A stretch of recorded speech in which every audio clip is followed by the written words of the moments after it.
अस्सलाम वालेकुम रहमतुल्लाहि ताला बरकातहू। प्यारे दोस्त, हमने अक्सर नमाज के तरीके के बारे में काफ़ी यूट्यूब पर वीडियोस देखा, लेकिन शायद एक भी वीडियो हमें ना मिला कि जिसमें एक रकात की नमाज के बारे में जानकारी दी गई हो। जब भी जानकारी दी गई है तो 2 रकात, 4 रकात, 3 रकात के बारे में जानकारी दी गई है। इसलिए काफ़ी लोग कंफ्यूज हो जाते हैं कि एक रकात नमाज कैसे पढ़ी जाती है, क्या रूल्स फॉलो करने पड़ते हैं, क्या तरीका होता है एक रकात नमाज का। तो दोस्तों, आज की इस वीडियो में हम सिर्फ एक रकात नमाज कैसे पढ़ी जाती है वही जानेंगे। क्या क्या तरीके अपनाने होते हैं एक रकात नमाज पढ़ने में, जिससे आपके एक रकात का जो कन्फ्यूज़न है वो दूर ही हो जाएगा। तो आइए शुरू करते हैं, एक रकात नमाज कैसे पढ़ी जाती है।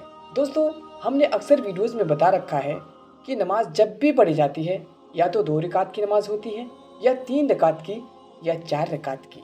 ये तो सच है, लेकिन हम यहाँ पे सिर्फ एक रकात कैसे पढ़ी जाती है ये हम जानेंगे। तो आइए शुरू करते हैं एक रकात नमाज का तरीका।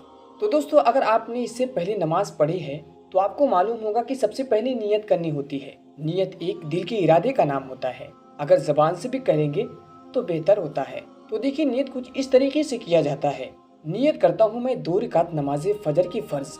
अगर आप ज़ोहर पढ़ेंगे तो ज़ोहर की फ़र्ज, अगर ज़ोहर की सुन्नत पढ़ेंगे तो ज़ोहर की सुन्नत, और सुन्नत पढ़ेंगे तो इतना और कहेंगे सुन्नत रसूल पाक के वास्ते अल्लाह ताला के। और अगर फ़र्ज़ पढ़ेंगे तो इतना और मिलाएंगे पीछे इस इमाम के मुँह मेरा काबा शरीफ की तरफ। अल्लाहु अकबर। मैं आपको एक एक नियत करके बता देता हूँ। अगर आप फजर की फ़र्ज़ की नियत करते हैं, नियत करता हूँ मैं 2 रकात नमाज फजर की फ़र्ज़ नमाज वास्ते अल्लाह ताला के इमाम के पीछे पढ़ेंगे तो इतना और मिलाएंगे पीछे इस इमाम के मुँह मेरा काबा शरीफ की तरफ। अल्लाहु अकबर।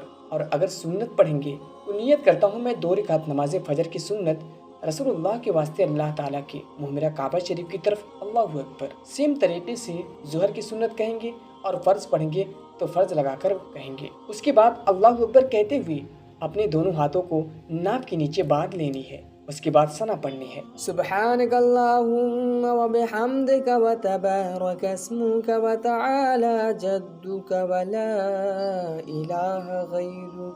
उसके बाद औज़ु बिल्लाहि मिनश शैतानिर रजीम बिस्मिल्लाहिर रहमानिर रहीम। आहिस्ता से पढ़ेंगे।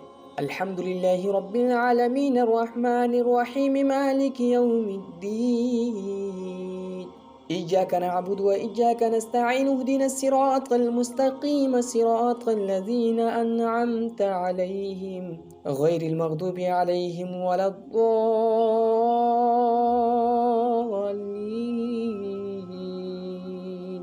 आहिस्ता से आमीन कहेंगे। आमीन का मतलब होता है ऐ अल्लाह ऐसा ही हो। उसके बाद कोई सा भी सूरत मिलाएंगे जो आपको याद हो, छोटी हो या बड़ी हो। हम आपको यहाँ पे छोटी सूरत मिलाकर दिखाएंगे जिससे ये वीडियो ज़्यादा बड़ी ना हो। बिस्मिल्लाहिर्रहमानिर्रहीम। इन्ना अअतैनाकल कौसर फसल्लि लिरब्बिका वन्हर इन्न शानियका हुवल अबतर। क़िरात मुकम्मल होने के बाद आप रुकू में चले जाएंगे। अल्लाहु अकबर। रुकू में आपको तस्बीह पढ़नी है जो कुछ इस तरह है। सुबहान रब्बियल अज़ीम, सुबहान रब्बियल अज़ीम, सुबहान रब्बियल अज़ीम। 3 या 5 या 7 मरतबा या 21 मरतबा पढ़ सकते हैं। उसके बाद रुकू से उठें।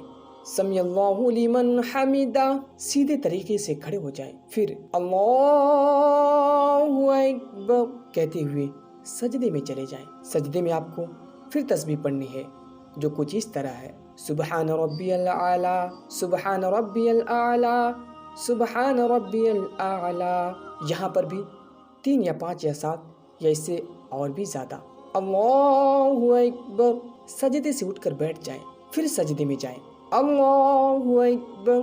फिर आपको तस्बीह पढ़नी है। सुबहान रब्बियल आला, सुबहान रब्बियल आला, सुबहान रब्बियल आला। अल्लाहु अकबर। दोस्तों, यहाँ आपकी एक रकात मुकम्मल हो गई। इसी तरीके से 3 रकात पढ़ सकते हैं, 4 रकात पढ़ सकते हैं। ज़ोहर हो या असर हो या मगरिब हो या ईशा हो, आप कोई सा भी नमाज पढ़ सकते हैं। दोस्तों, बहुत ही आसानी के साथ नमाज का तरीका आपको इस चैनल टेक्निकल नूरानी के जरिए बताया गया। तो दोस्तों, मैं तहे दिल से उम्मीद करता हूँ कि आप लोगों को एक रकात नमाज का तरीका पसंद आया होगा, और अगर आपको एक रकात नमाज का तरीका और जो एक रकात में कंफ्यूजन था वो तो दूर ही हुआ होगा। और अगर आपको पसंद आया है तो इस वीडियो को लाइक करके अपने दोस्तों में शेयर करना ना भूलें, और हमारे इस चैनल टेक्निकल नूरानी को सब्सक्राइब करें। मिलते हैं आपसे फिर किसी प्यारी वीडियो के साथ, तब तक के लिए अस्सलाम वालेकुम।